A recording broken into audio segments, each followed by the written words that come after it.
You might not have heard his name, but Christopher Benham prevented what could have been one of the worst aviation disasters ever.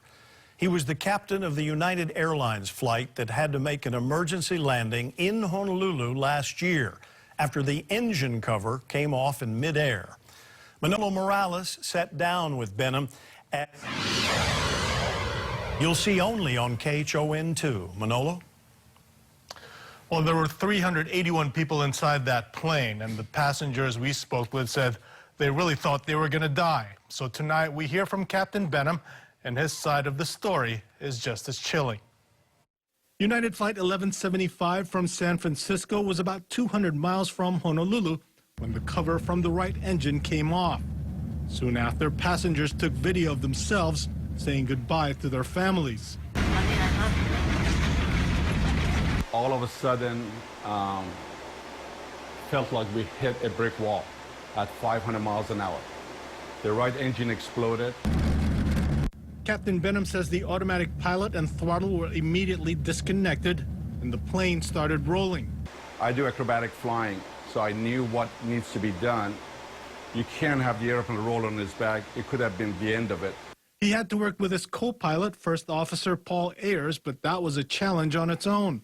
The explosion was so loud, the airplane started shaking so bad that we could hardly see the engine instruments. We had to shout from top of our lungs in order to communicate with each other. They were able to turn off the right engine, which helped, but the plane was still shaking. Imagine a semi-truck going at 200 miles an hour over railroad tracks with no shock absorbers. So for the next 40 minutes, Captain Benham had to focus all his energy in landing the plane, preferably on the runway. He points out that 777 jets are not designed to land in the water. You hit the water at 200 miles an hour, there's going to be very bad outcome. But losing one engine wasn't the only challenge. There was the lack of visibility. As we start descending from 36,000 feet, we entered the clouds at 33,000 feet, all the way to 2,500 feet. So I had no visual reference to Honolulu, where the airport is. He had to rely on his instruments, but some were not working. So he and his co-pilot had to do their own calculations. In my head, I was doing altitude, airspeed, distance to the runway, altitude, airspeed, distance.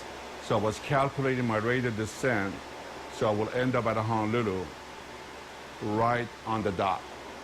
He adds, thankfully, there was a third pilot in the cockpit, First Officer Ed Gagarin, a Hawaii resident who wanted to get on the flight, but the cabin was full. So he sat in the jump seat.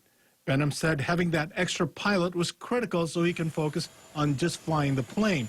He had to figure out just the right airspeed because if he went too fast, it felt like the plane was going to fall apart. Too slow and the plane would stall and plunge. It literally felt like if I put a plate on my hand with a ball bearing in the middle, I had to keep that airplane balanced for 40 minutes. He admits there were moments in those 40 minutes when he thought they were not going to make it. And I made one decision that morning, that today is not the day for us to die.